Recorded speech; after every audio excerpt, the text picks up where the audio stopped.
Hey guys, this is Jewel. So I wanted to talk today about the eyes of the world versus the eyes of God. The world's definition of success and who it considers to be quote unquote useless eaters versus God's definition of success and who he considers to be earthen vessels. So I'm going to list pairs of words here. Within each pair of words, the first word is a word that the world would use, or a word that describes the world's viewpoint. The second word in each pair of words describes God's viewpoint, okay? So here we go, the first pair of words. Useless eaters or earthen vessels.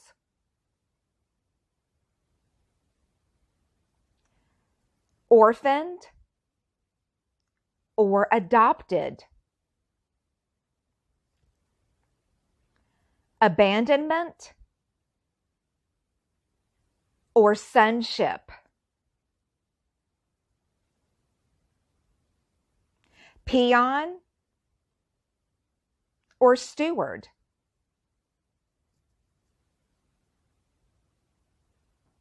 Feelings or facts. Fear or faith. Slave or friend. Barren or fruitful. Depleted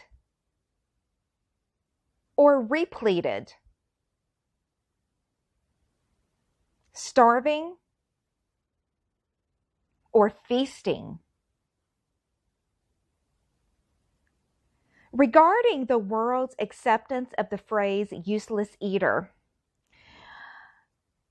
So according to the world's usage of the phrase, let me start over. According to the crucified world's crucified, done away with philosophy, those who, according to the world's futile thinking, those who cannot, in the world's eyes, contribute to its system, which is all crucified anyway, are an unnecessary burden, who are useless eaters, sapping its resources like parasites, and that these parasites must be killed off for the betterment of the system. Now, through God's eyes of absolute truth, the exact opposite is the actual, absolute, positional, uncrucified truth. For those who have believed the gospel, especially those believers who are considered by the world to be useless eaters, God has chosen them over the world.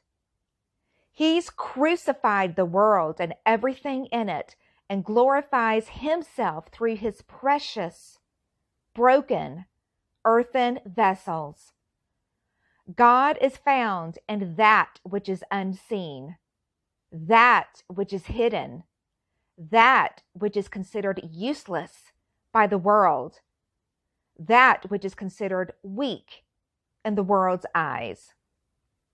You see, Satan has deceived and made the world ignorant of its death, of its already having been crucified and done away with.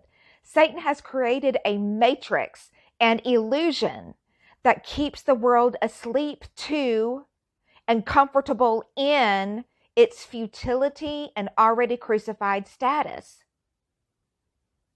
Now, among those who have believed the gospel, there are two groups. Both groups are saved because every person in both groups has already believed the gospel. Group 1, those who are saved who have not yet seen their death with Christ. And group 2, those who are saved and who have also seen their death with Christ. So group 1, those who are saved but who have not yet seen their death with Christ. This is an example of that group. God, thank you for helping me love you with all my heart, soul, mind, and spirit. I'm making myself read the Bible even when I don't want to. I tithe every week so that I'm not robbing you or so that I'm not out of your will in any way, shape, form, or fashion. I haven't cussed this week, and I've done a better job biting my tongue. Thank you, Lord, for helping me with that. I'm faking it till I make it, and with your help, I know I'll be a shining light for other people. Thank you, Lord. This is group 2, which is those who have believed the gospel and who have also seen their death with Christ. Group 2, God, thank you for saving me.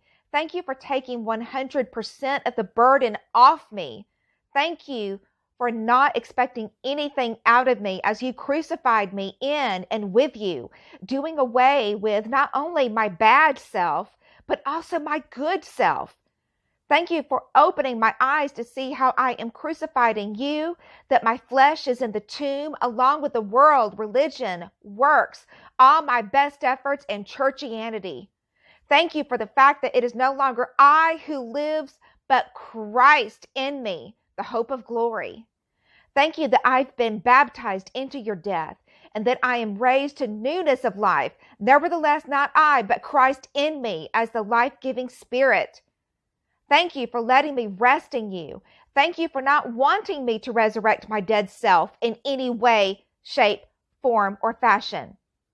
Thank you for using trials to press against my old man to wear it down, creating more and more cracks that allow your fragrance to flow through me to reach others and draw others to you. You see, the first group, they're saved. Absolutely. If they believe the gospel, they are saved. But just as the world, who consist of those who have not believed the gospel, just as the world doesn't see that it's already crucified and done away with, those in the first group, they believe the gospel, but it's going to take a journey for them to take them through to wear out their old man so that they can finally be able to see their death with Christ, that not only that their bad self had to die, but their good self as well, that God had to do away with all of it. And so I pray this blesses you guys this morning. Be encouraged. Love you guys.